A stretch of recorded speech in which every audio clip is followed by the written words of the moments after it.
He was given to the Kirin Tor when he was 6 years old by his family and spent his entire life there studying to be a wizard. And then at the age of 17, where the film picks up, he's decided that he's got real fundamental disagreements with the way that they operate and decides to leave. And he's kind of the first mage to ever turn his back on this order. And so he's unique in that way.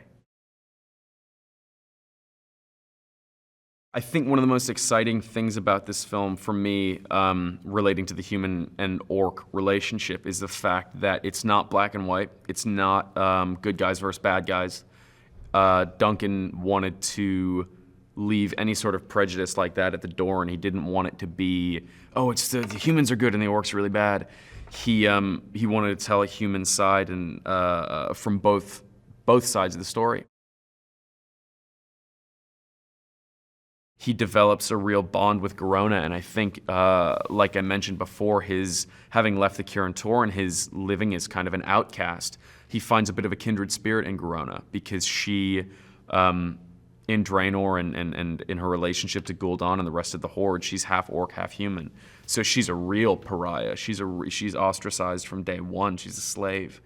And I think the two of them have a bit of a simpatico because they both know what it's like to be outcasts.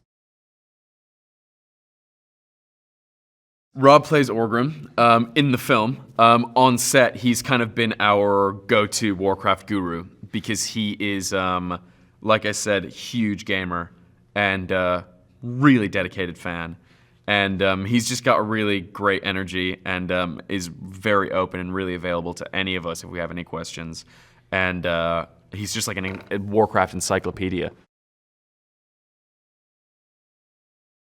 Duncan has a really infectious energy and enthusiasm, and that's what you want to go to work for. That's what you want to go to work with. You know, I was talking about how kind of Lothar and Durotan are leaders of men. Duncan, certainly not in a much less violent way, is a leader of men in the fact that he just, you know, he's creative and he's got a lot of integrity as an artist, and he knows what story he wants to tell, and he sticks to his guns, and he goes for it, and he's really open to input, and he's excited about input, and he never, he'll never say no. He'll say, okay, cool, let's try it. We'll see if it works, you know?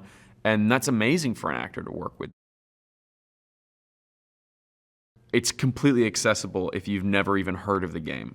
And I think Duncan's he's found that alchemy perfectly in paying homage to the game very faithfully, but also telling this story that is universal. And it's something that is anyone, gamers, non-gamers, old, young, whatever, you know, it's gonna be a fun ride for sure.